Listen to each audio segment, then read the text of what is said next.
want to know what happened in Strasbourg, 1518.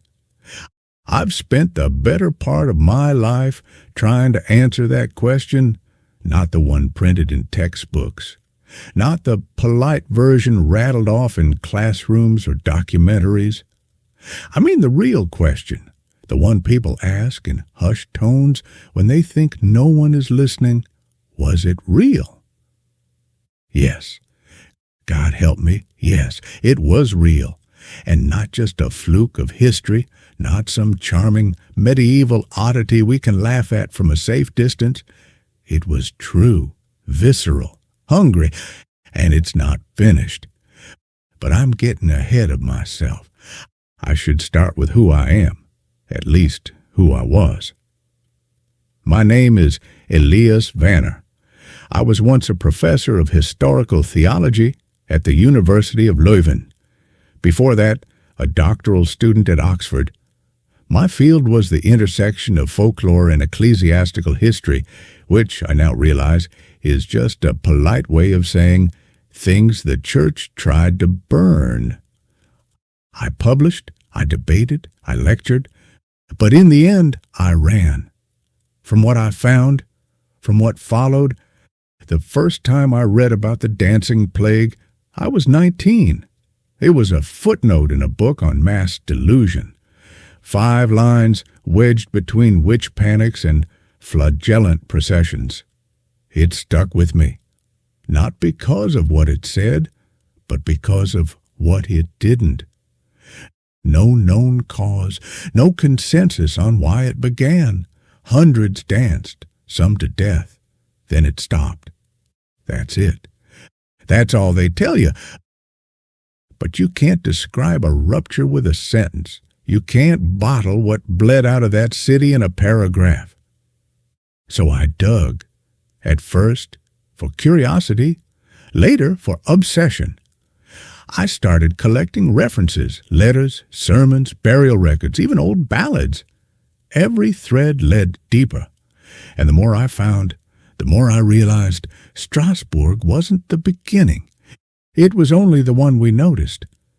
There were precursors, tremors, Aachen 1374. Dozens dancing in the streets, gnashing teeth, crying for mercy. The bishop called it a purgation of the soul. The mayor called it pagan lunacy. Both were wrong. Then, centuries earlier, a record in a French monastery spoke of those seized by the foot sickness, who would spin like wheels until they fell to dust. I know how that sounds. I do. But this isn't folklore. This isn't myth. This is chronicled by men who risked damnation for what they recorded. Men who begged forgiveness as they wrote. Let me take you back to July 1518. Strasbourg was choking on its own summer. The Rhine had flooded that spring, drowning crops and rotting livestock. Bread was scarce, meat rarer still. People were angry in a way only the starving can be, not just at the Lord's, at God. That was the state of things when she walked into the square. Frau Trophäa. They say she began dancing just after dawn. No fanfare, no music, no announcement. She simply stepped into the light and began to move. Those who saw her said it was like watching a puppet with no strings. Her limbs moved with an unnatural fluidity, graceful, almost beautiful, until you realized she wasn't choosing it. Her eyes were blank, her face slack. Some say she looked sad. Others say she looked empty. By midday, she was bleeding from her feet. By evening, she had danced through her shoes. Still, she did not stop. She danced through the night and into the next day. That was the first fissure, the first crack in the world. Within a week, dozens had joined her. And here's where the histories begin to fail you. They say the town panicked. that the people were afraid. Afraid doesn't cover it. They were unmoored, as if reality had shifted 1 inch to the left and left them behind. Imagine your neighbor spinning like a top, mouth open in soundless agony, while his children beg him to stop, and his wife beats him with a broom to knock him down, and nothing works. Imagine that spreading down your street, your town, your church. One priest wrote that he saw a boy of 11 dance until his feet came apart. Another described an old woman who kept time by slamming her head against a post with each step. These are not metaphors. These are records. And through it all, no one could agree on what it was. Possession, poison, penance. They tried everything. Leeches, prayer, chaining dancers to stone walls. One physician prescribed music and motion, believing it a humor imbalance. Another claimed they were unbaptized souls returned to finish their deaths. But I found letters, hidden ones. And they spoke of something far older. They spoke of the Rausch, the rapture dance, of a rhythm not made by man or instrument, a pattern that exists behind the world, waiting. And when the world breaks, when grief and hunger and fury rip the veil thin, it seeps through. They called it a sickness. That's what people always do when they don't understand something. They dress it in the language of illness, as if naming it will tame it. But the dancers weren't ill, not in the way we understand illness. By the second week of the outbreak, the city had descended into a waking nightmare.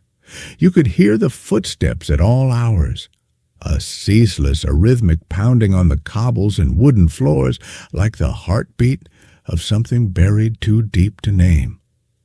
The air stank, sweat, iron, the sour tang of unwashed flesh. Every alley was full of bodies in motion, men grinding their joints raw, women spinning in place until their ankles split open, children flailing with blind ecstasy, and still no one could stop. The council was paralyzed. Half wanted to isolate the afflicted, the other half feared divine punishment for withholding help. They compromised the way cowards do, by doing both badly. The dancers were corralled into public squares, caged with rope, not to hold them, but to hold us back. People came to watch. At first it was horror, then fascination, then applause. We always do this. When pain becomes performance, we cheer. We clap for suffering as long as it dances well enough. They built a stage on the banks of the Ill River, nailed boards into a makeshift platform, paid musicians, lutes, fiddles, flutes, to accompany the afflicted. They thought it would burn the energy out, exorcise it. But that was the mistake. The musicians played, and the dancers changed. Up until then, it had been random, jerky, involuntary. But when the first note rang out, the movement synchronized. It was like watching a hive align. One survivor, his name lost, only his confession remains, said it felt like being inhabited. I saw my hands move, and they were not mine. I felt my lungs burst with laughter I did not mean. The music didn't help. It opened the door wider. A piper slit his wrists 3 days in. A fiddler claimed he heard a second harmony under every note he played, something deeper, older, made of bone and wind. The musicians began disappearing. Some drowned themselves. Some simply left, walking barefoot into the forests beyond the city and never returning. But the stage remained, and still the dancers moved. By August, Strasbourg was unrecognizable. Commerce had collapsed. The guilds stopped meeting.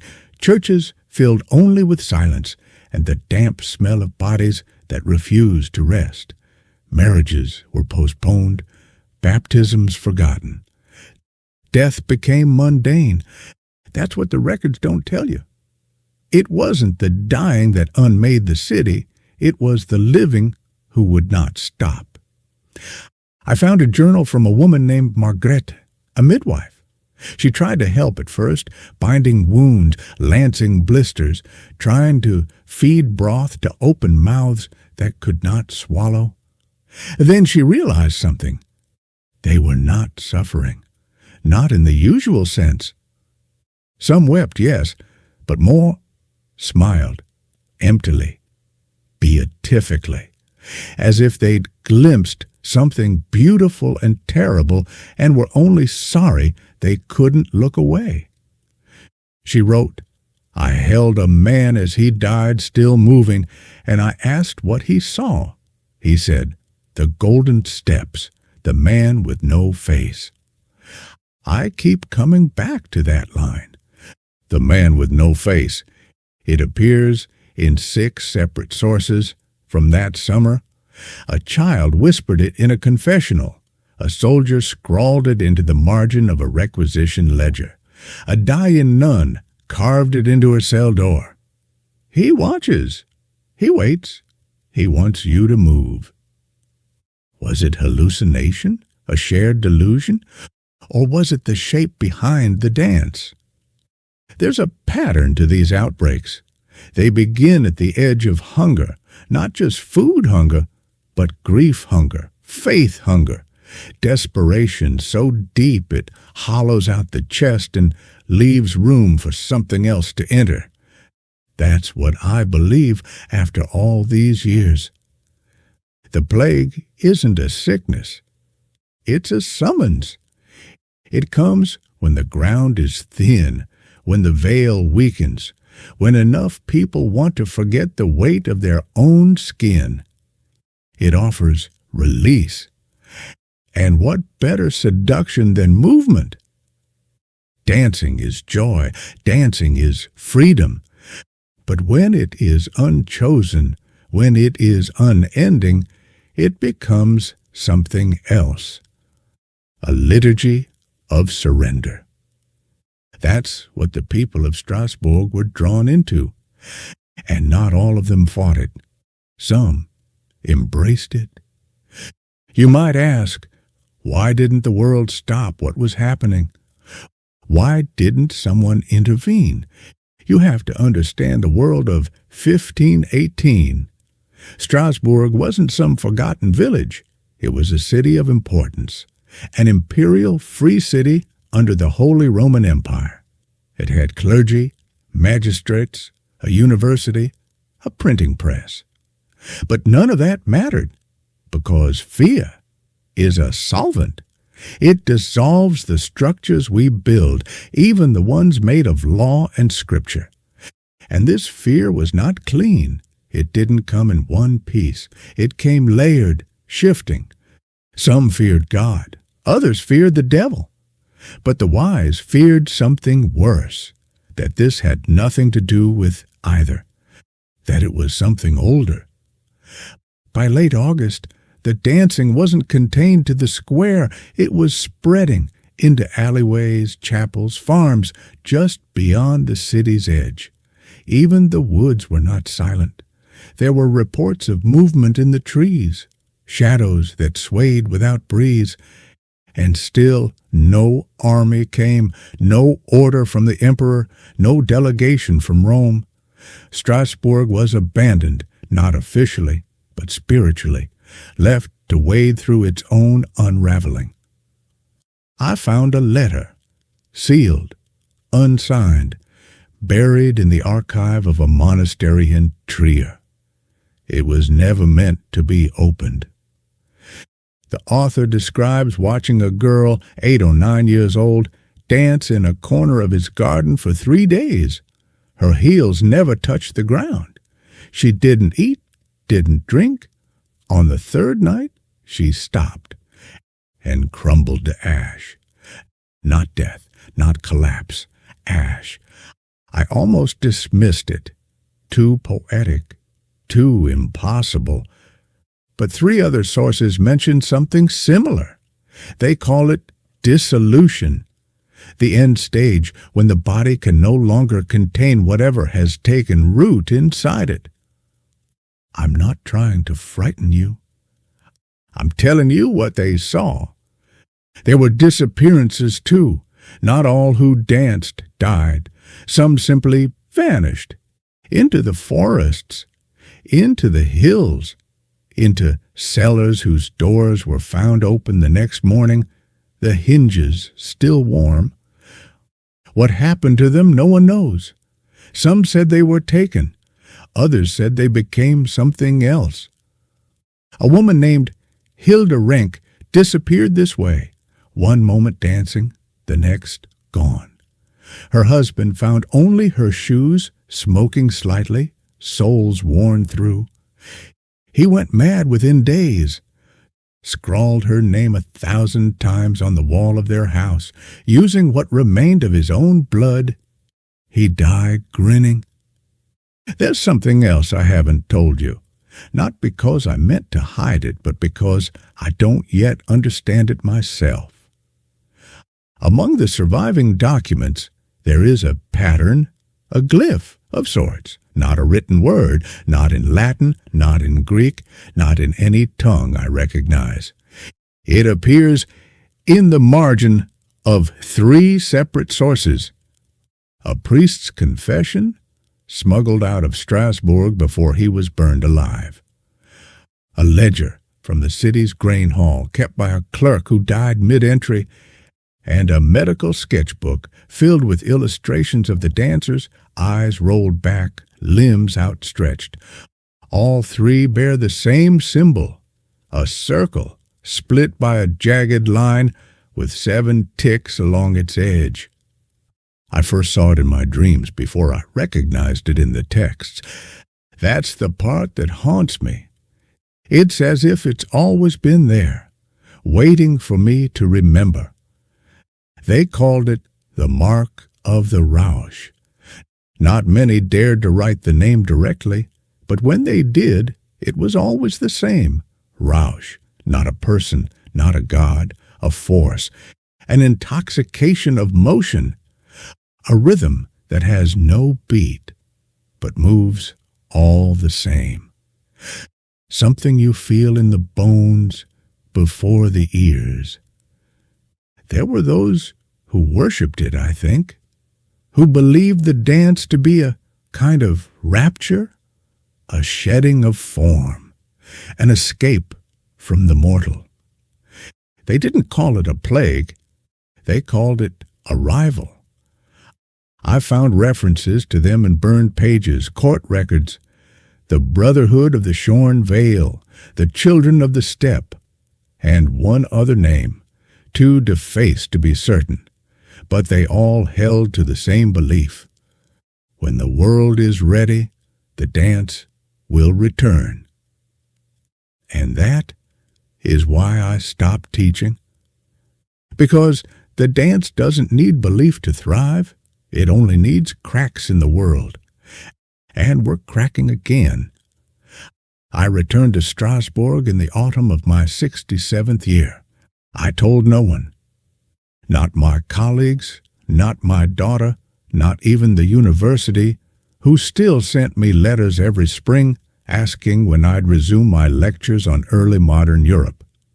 I couldn't explain to them that the past had begun speaking to me in the present tense. The train let me off just outside the old city. Strasbourg is modern now, glass and wire and blinking lights, but the bones of it remain. I walked the same cobbled lanes I'd studied in sketches for decades, and I felt watched. Not by people, not by the living, by the ground. The locals were kind, distant, You know the kind, those whose ancestors have lived in the same place for centuries. They carry a certain caution. They don't ask strangers why they've come. They assume you'll find out on your own. I stayed at a small guest house near the river.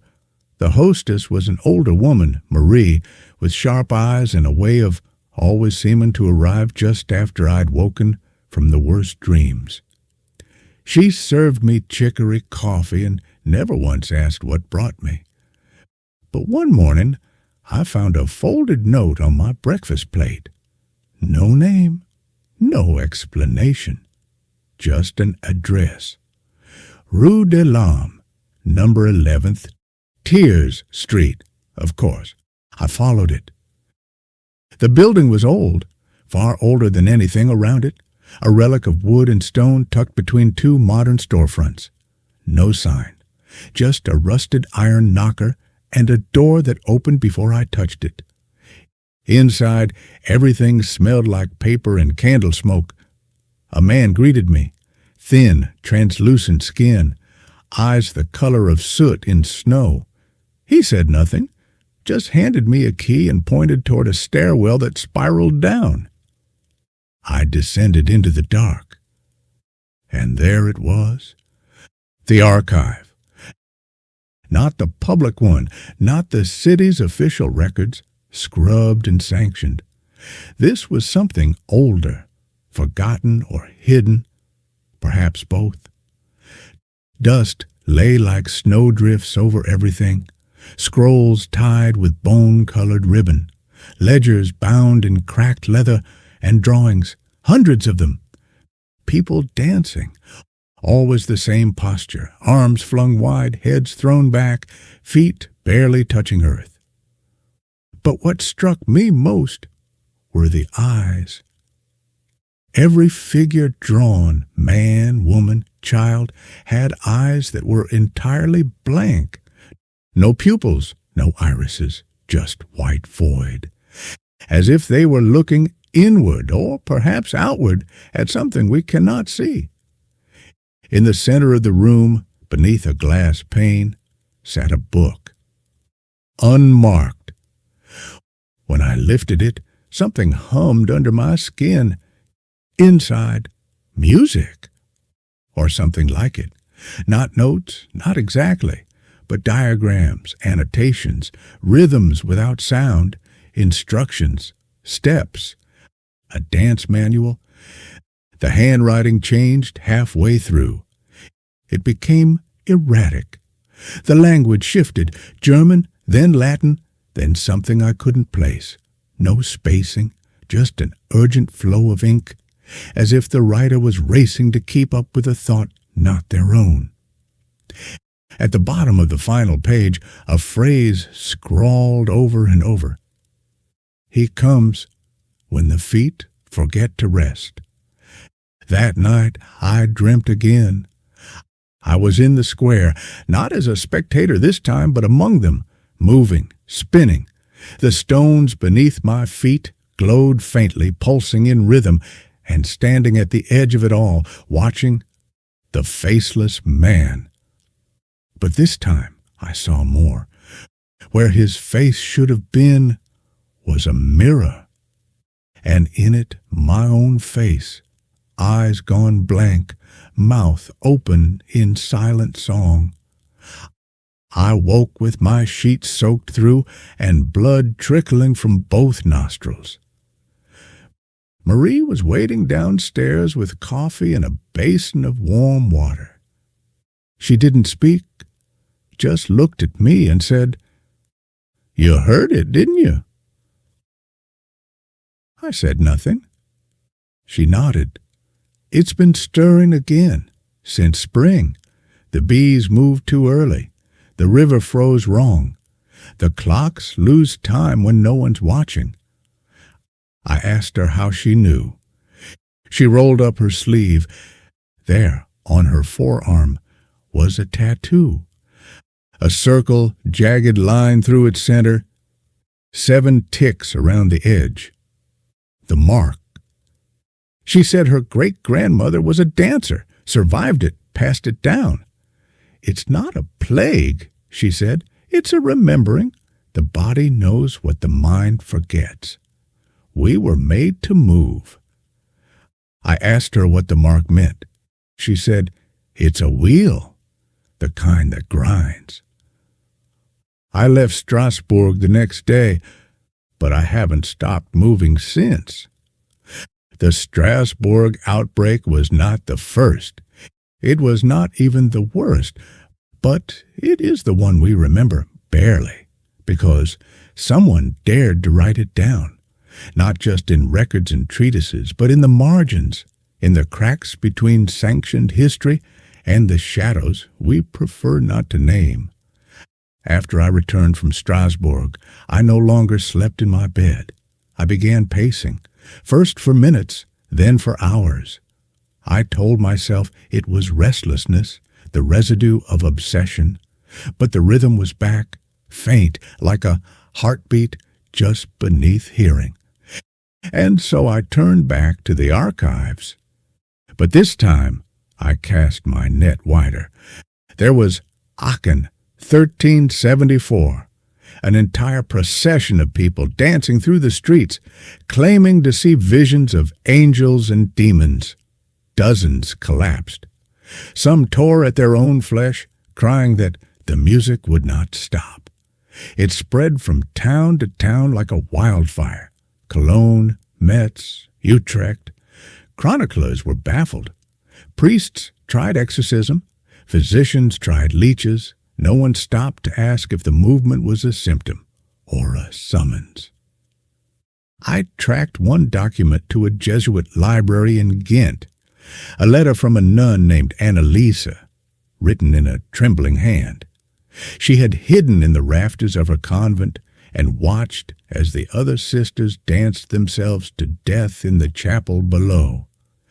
They moved in perfect unison, despite blindfolds. She wrote, "It was not joy. Their mouths bled from smiling." The letter ends mid-sentence. What frightened me most was what I found next. A near-identical account from Basel, 1513, 5 years before Strasbourg. Different town, different people.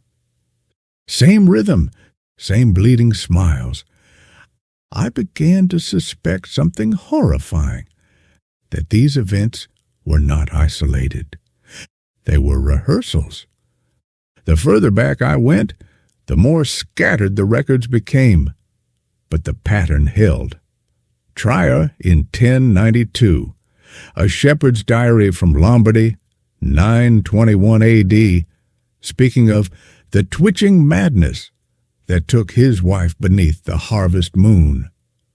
A Roman soldier's tablet, scratched with crude figures of dancers, dated to the year 73. It goes further. A bone flute recovered from a peat bog in northern France, carbon dated to 6000 BCE, carved with the same 7-tick circle, worn by time, but unmistakable. Always the same number, 7. Always the same outcome. The dance consumes. This isn't a plague. It never was. It is a ritual, and worse, it is cyclical. I compiled the data, mapped the intervals. There is no strict timing, but there is a pattern, like a tide, a rhythm stretching across generations. Every few centuries, when the world becomes too still, too rational, too orderly, that's when it returns, and always in places where the ground remembers, where something was buried but not dead. There were references to a group, no single name, but always some variation on a theme. The rhythm keepers, the hidden choir, the circle beneath. Cults, perhaps, or something older, less organized, more like a tremor that finds the cracks in civilization. And in every reference, one name, whispered, never explained Rausch. I thought at first it was metaphor, the German for intoxication, but it appears too often as title, as presence. There's a fresco in a ruined chapel outside Mainz, scorched nearly black. Only fragments remain. But what remains is clear. Figures dancing in a circle around a faceless being. No eyes, no mouth, just the curve of a mirror where the face should be. Painted beneath it, in Latin, "He who waits in stillness shall summon the storm." I can't explain how I knew it then, but I did. We're not studying the plague, we are rehearsing for it. After Strasbourg, after the letters, after the haunted drawings, I thought I understood the boundaries between past and present. I was wrong. It began with small things. A misplaced object here, a whispered name there. The clock in my study would sometimes stop, always at 3:18 a.m., the same minute the first dancer collapsed in 1518. I started seeing faces, ghosts, perhaps, or memories reflected in windows when no one else was near. One evening, in the university library, I found a volume catalogued under my own name.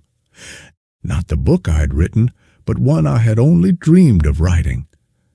The pages inside contained fragments of a diary I had no memory of keeping, written in my own hand. I confronted the librarian, an old man with kind eyes. He said, "You gave it to us years ago, signed it even." I asked how that was possible.